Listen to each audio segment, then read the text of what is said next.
Bacaan Harian Katolik 19 November 2025.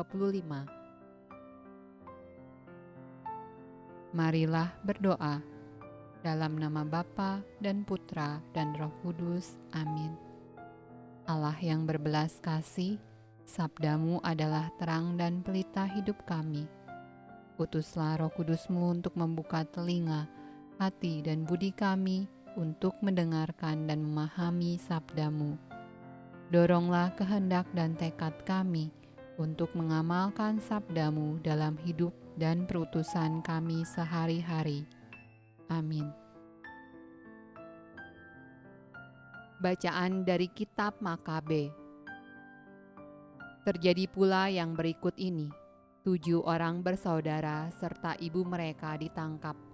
Lalu dengan siksaan cambuk dan rotan mau dipaksa oleh sang raja untuk makan daging babi yang haram.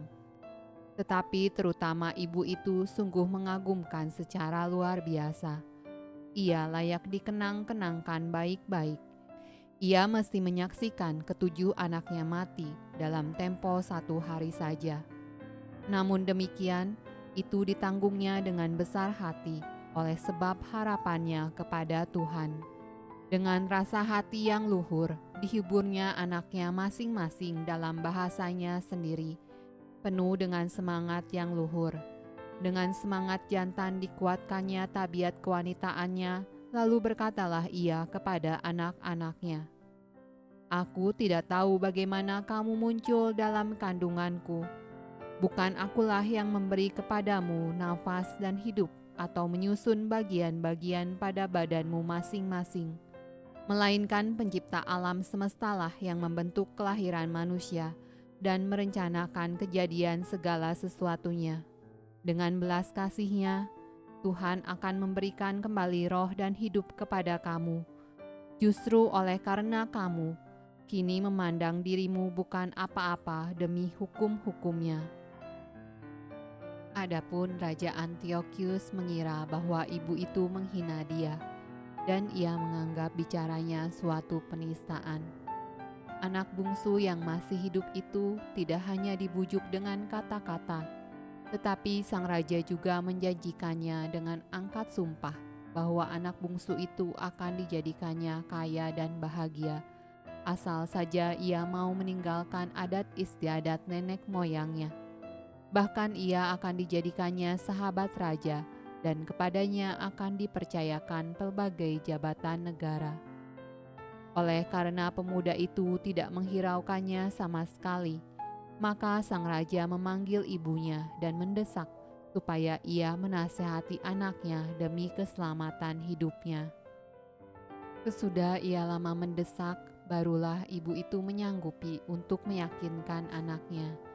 Kemudian ia membungkuk kepada anaknya, lalu dengan mencemoohkan penguasa yang bengis itu, berkatalah ia dalam bahasanya sendiri, "Anakku, kasihanilah aku yang 9 bulan lamanya mengandungmu dan 3 tahun lamanya menyusuimu. Aku pun sudah mengasuhmu dan membesarkanmu hingga umur sekarang ini dan terus memeliharamu. Aku mendesak, ya anakku, tengadahlah ke langit dan ke bumi dan kepada segala sesuatunya yang kelihatan di dalamnya. Ketahuilah bahwa Allah tidak menjadikan kesemuanya itu dari barang yang sudah ada. Demikian pun bangsa manusia dijadikan juga. Jangan takut kepada algojo itu. Sebaliknya, hendaklah menyatakan diri sepantas kakak-kakakmu dan terimalah maut itu, supaya aku mendapat kembali engkau serta kakak-kakakmu di masa belas kasihan kelak." Ibu itu belum lagi mengakhiri ucapannya itu, maka berkatalah pemuda itu, "Kamu menunggu siapa? Aku tidak mentaati penetapan raja. Sebaliknya aku taat kepada segala ketetapan Taurat yang sudah diberikan oleh Musa kepada nenek moyang kami. Niscaya baginda yang menjadi asal-usul segala malapetaka yang menimpa orang-orang Ibrani tidak akan terluput dari tangan Allah." Mazmur tanggapan dari Kitab Mazmur. Doa Daud. Dengarkanlah Tuhan perkara yang benar, perhatikanlah seruanku. Berilah telinga akan doaku dari bibir yang tidak menipu. Langkahku tetap mengikuti jejakmu, kakiku tidak goyang. Aku berseru kepadamu, karena Engkau menjawab aku, ya Allah. Sedengkanlah telingamu kepadaku, dengarkanlah perkataanku. Peliharalah aku seperti biji mata, sembunyikanlah aku dalam naungan sayapmu. Tetapi aku dalam kebenaran akan kupandang wajahmu, dan pada waktu bangun aku akan menjadi puas dengan rupamu. Bacaan dari Injil Lukas. Untuk mereka yang mendengarkan dia di situ, Yesus melanjutkan perkataannya dengan suatu perumpamaan, sebab ia sudah dekat Yerusalem dan mereka menyangka bahwa kerajaan Allah akan segera kelihatan. Maka ia berkata, ada seorang bangsawan berangkat ke sebuah negeri yang jauh untuk dinobatkan menjadi raja di situ, dan setelah itu baru kembali. Ia memanggil 10 orang hambanya dan memberikan 10 mina kepada mereka. Katanya, pakailah ini untuk berdagang sampai aku datang kembali. Akan tetapi orang-orang sebangsanya membenci dia, lalu mengirimkan utusan menyusul dia untuk mengatakan, kami tidak mau orang ini menjadi raja atas kami.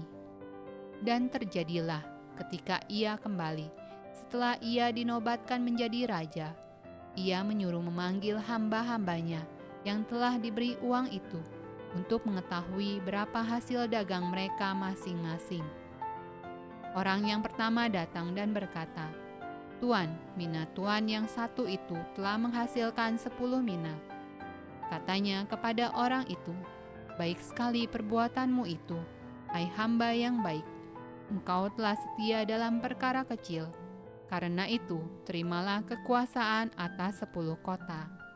Datanglah yang kedua dan berkata, Tuan, mina tuan telah menghasilkan 5 mina. Katanya kepada orang itu, dan engkau kuasailah 5 kota. Dan hamba yang ketiga datang dan berkata, Tuan, inilah mina tuan, aku telah menyimpannya dalam sapu tangan. Sebab aku takut akan Tuan, karena Tuan adalah manusia yang keras. Tuan mengambil apa yang tidak pernah Tuan taruh, dan Tuan menuai apa yang tidak Tuan tabur. Katanya kepada orang itu, hai hamba yang jahat, aku akan menghakimi engkau menurut perkataanmu sendiri. Engkau sudah tahu bahwa aku adalah orang yang keras, yang mengambil apa yang tidak pernah aku taruh dan menuai apa yang tidak aku tabur. Jika demikian, mengapa uangku itu tidak kau berikan kepada orang yang menjalankan uang? Maka sekembaliku aku dapat mengambilnya serta dengan bunganya. Lalu katanya kepada orang-orang yang berdiri di situ, ambillah mina yang satu itu daripadanya dan berikanlah kepada orang yang mempunyai 10 mina itu. Kata mereka kepadanya, Tuan, ia sudah mempunyai 10 mina. Jawabnya, aku berkata kepadamu, setiap orang yang mempunyai, kepadanya akan diberi. Tetapi siapa yang tidak mempunyai, daripadanya akan diambil juga apa yang ada padanya. Akan tetapi semua seteruku ini, yang tidak suka aku menjadi rajanya, bawalah mereka kemari dan bunuhlah mereka di depan mataku. Dan setelah mengatakan semuanya itu, Yesus mendahului mereka dan meneruskan perjalanannya ke Yerusalem. Demikianlah sabda Allah. Terpujilah Kristus. Dalam nama Bapa dan Putra dan Roh Kudus. Amin.